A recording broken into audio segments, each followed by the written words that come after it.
Welcome to Lou's Lips, everything you always wanted to say but didn't know how to say it. Today's topic is about the war in Ukraine. I remember when the war first started and I couldn't believe what was actually happening before my eyes. Not only did I not know that I would live through a war in my lifetime, I couldn't absolutely grasp why it was even happening. There are many that will say that Putin is crazy, and maybe he even is, especially if he is sick with all the rumors that are going around. But it brings about into our own society to think about all the hate and misconceptions that we as people have, and the motives behind our actions, and even the courses we will take in order to say we are right. But violence in any matter is not right, and it is wrong, and it only shows our hate from deep within. It doesn't make sense that Putin wanted to rid Ukraine of Nazis when Russia itself has its own version and own group of Nazis within its own country. I don't know much about Putin. All I know now is the evil he is spreading throughout the world. I am glad that there are so many countries that are in support of Ukraine amidst the horror and destruction that the Russians are causing. I used to always want to visit Russia, as I wanted to view the churches and the infrastructure there. Now I don't think in my lifetime will I ever go there and visit, even if the sanctions are lifted and the world returns back to some sort of normalcy. I think what strikes me most about this war is the actual destruction that Russia is not only causing, but willing to do in order to wipe the entire country off the map. This is pure evil, make no mistake about it. But what I can't also understand is why the Russian people can't think among themselves. Do they not see that their lives are horrible, that they are not allowed to speak freely without being jailed? And why don't they think that there is something wrong with this? This is what makes me angry about the Russian people. Are they all brainwashed? Do they see so little outside their own bubble? Why can't they believe what is happening to their neighbors and rise up within their own country? Russia can't jail all of them. Navalny, I have a lot of respect for because he sees what is happening and he spoke the truth regardless of what happened to him. He knows that what is going on is wrong, and I was happy when prior to COVID there were riots in Russia, as I said to myself, maybe now the country will finally have a true way of living. What is happening in Russia now, they have no idea what will become. The sanctions that are in place are going to be there for a while. And even if Putin dies now and another leader takes his place, until this war stops and Russia is paying for what they have done, there is no saying how long the average Russian citizen will be able to survive. I mean, are they okay with only having vegetables and water for consumption? Are they okay with high unemployment and being a social pariah outside of Russia? Recently, right after COVID, I went on a date recently after matching with someone on an app. When I found out he was Russian, I had to step back because I never even thought of dating a Russian. I mean, at this point, I wanted them all annihilated over there. But then I had to question myself and ask questions. How long has he been here? What does he even think of the war and know of the war? Which I did ask him, by the way. He stated he supports the war in a joking way, but I did not find it funny. He also stated that he still has family over there and he can't say much over the phone because they are afraid to say anything that the Kremlin will see as treason. Okay, I get that. But what if you have that many people afraid? Why not do something about it? I truly feel for the Ukrainians, and if it were up to me, I would even go over there and fight myself, even though I have never held a weapon. They have got to be the most resilient, strong people I have ever heard about. And I will go over there to help Ukraine, help them rebuild when this is all done in some sort of humanitarian way. I will say that when this is over, Ukraine is going to have a beautiful, beautiful country. The whole world is behind and supports Ukraine. Overall, though, this brings into a bigger question. There are always going to be differences among us, but with difference comes strength, beauty, and understanding. Every day, I keep watching the news and reading the feeds to make sure Zelensky is okay and the troops are okay. It is horrible that so many Ukrainians have died or have been displaced. In some aspect, I also feel sorry for the conscripts because Russian is actually a poor country and with nothing else to offer them, they go into the army. But it was wrong to send conscripts to the front line with little or no training. Russians are being lied to, and they have been lied to. And it is very, very obvious that Putin does not care how many people he sends to the meat grinder to justify his cause. This just tells you that they have no feelings or respect for life at all.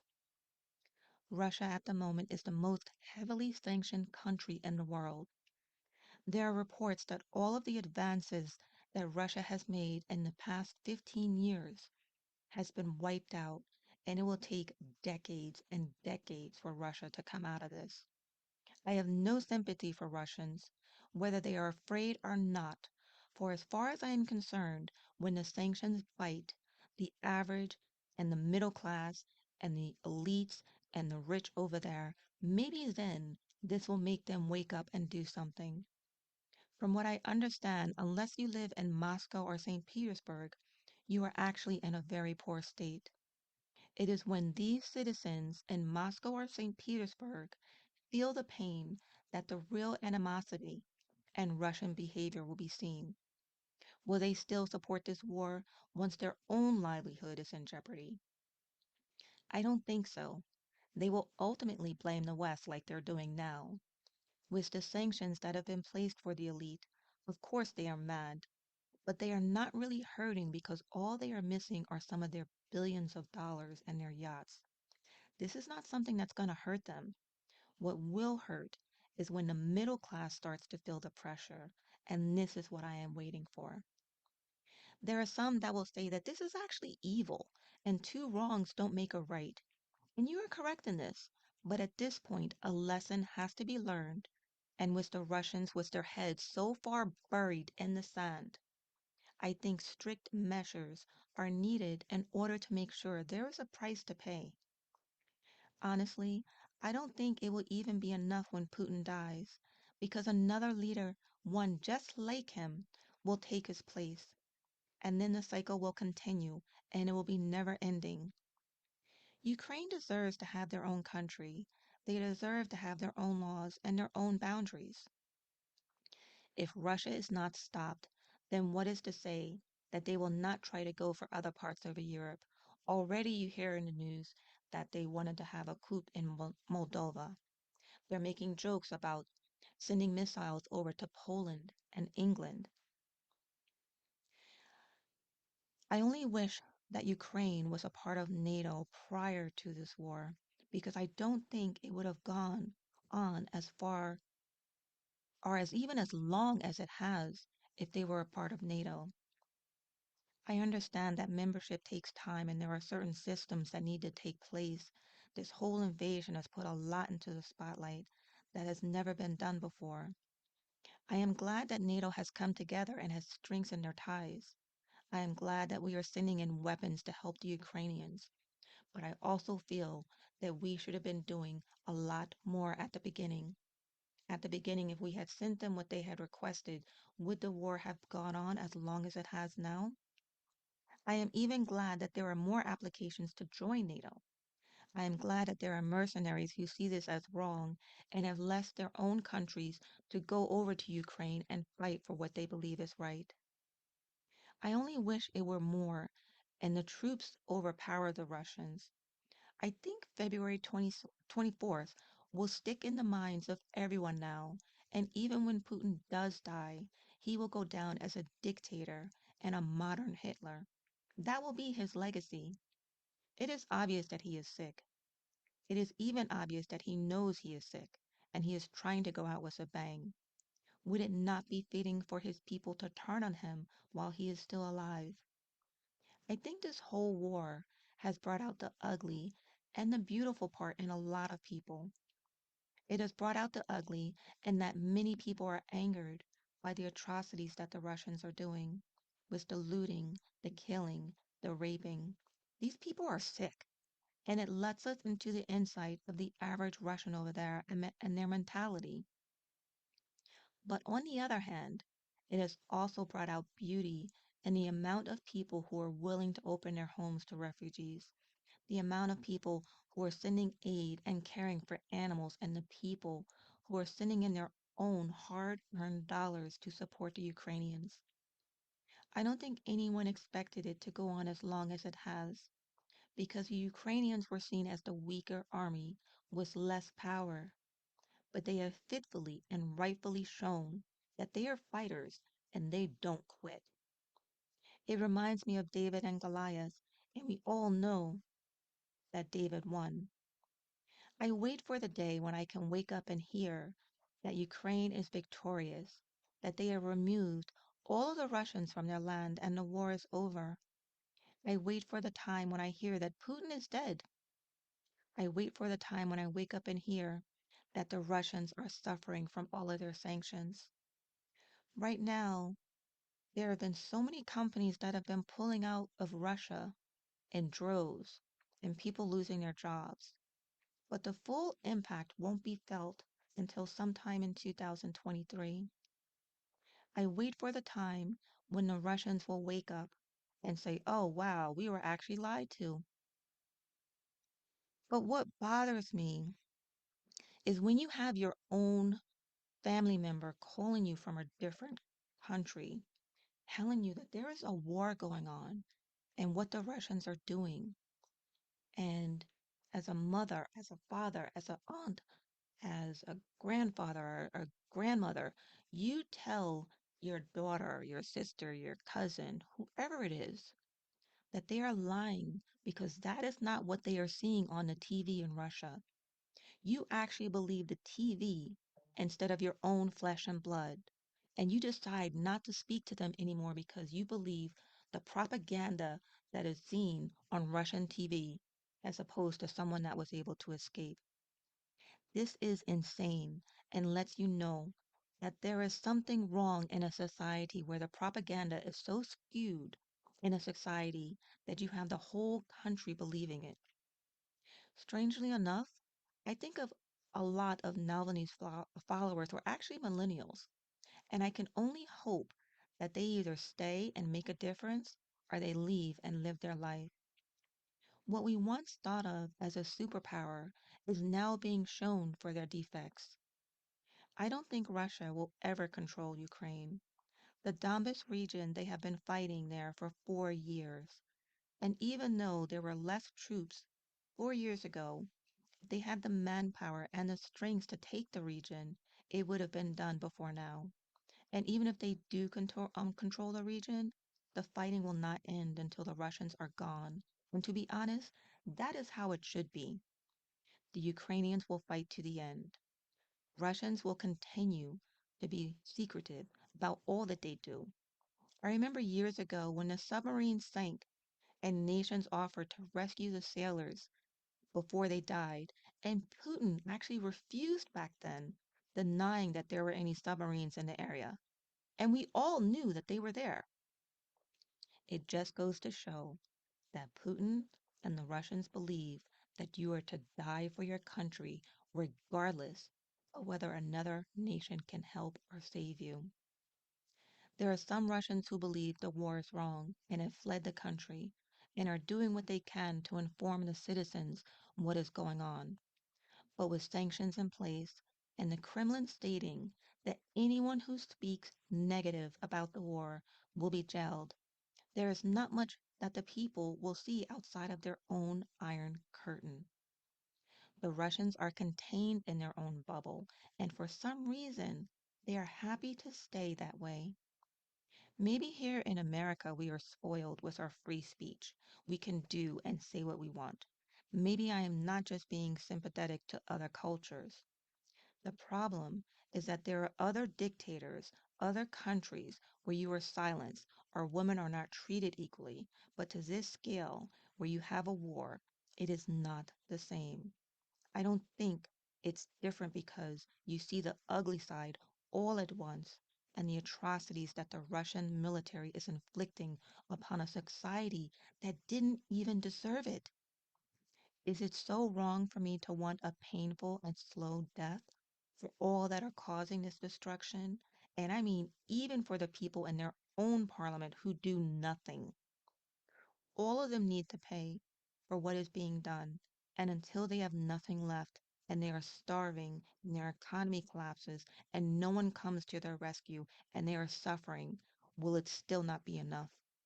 You still have your homes that you can go to, your cars that you can drive. These Ukrainians have been left with nothing but rubble. What justice is there in that? Interestingly enough, I was looking up photos of before and after of Ukraine. Ukraine was not a wealthy country. Some of their country was also very poor. But when the war is over, there are already talks of rebuilding, and I believe that Ukraine will come an even more beautiful country. I think it is beautiful justice that the companies that have left Russia will now want to go to Ukraine. So you tell me, Russia, what will you have left with your inferior products, your rich elites that can't access their funds?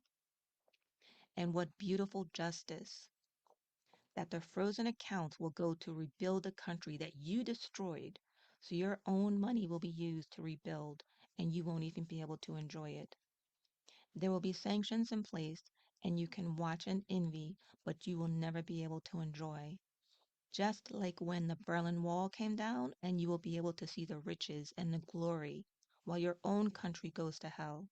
This is what I wait for. This is what I deem a fitting punishment. And then you can say to yourselves, why didn't I do anything at the time to stop them? But you didn't sit back and watch the destruction of women, men, and children being destroyed, and your own people raping and looting, and you have nothing to say to any of this, except it was all lies. Well, let's see how you feel when all this is over and done, and you have no food in your belly, and the riches are transferred over to your neighbors. The people you used to call your friends. I used to always think of myself as a calm person and one who had no ill will for anyone. But this Ukraine war has shown me a side I didn't realize I actually had. Not only the vengeance I have for the Russian state of affairs, but that there is a dark side in all of us that you may never know is there until you are tried. I think there is much talk now that Putin must go, and there are rumors that he evaded an assassination, actually many assassinations during this war. But I do know there are Russians who are doing their best to maintain that the war is wrong. With the mysterious fires that are in place throughout their country. Keep going, you silent partners. Maybe one or two people will inevitably listen to you or even join you. Ultimately, though, Biden was right. Putin can't remain in power, and the longer he does, the worse it is going to get. But then you never know who will come after him. Putin has been in power too long and is living in the past. What he saw as the former USSR, there is no room for that now in the new millennium. He should give up and see that he is outnumbered, outsmarted, and outwilled.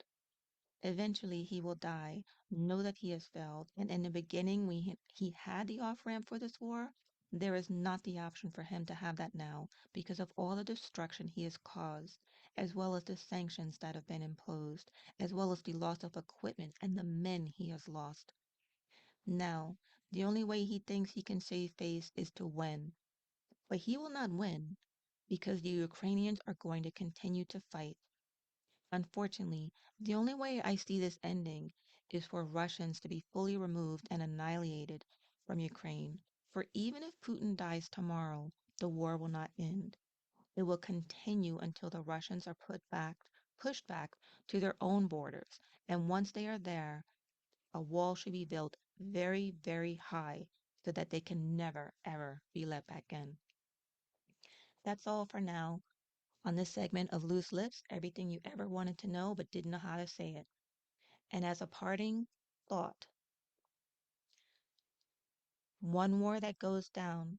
If Ukraine loses, who else is he going to go after next? I thank you for joining, and until the next time.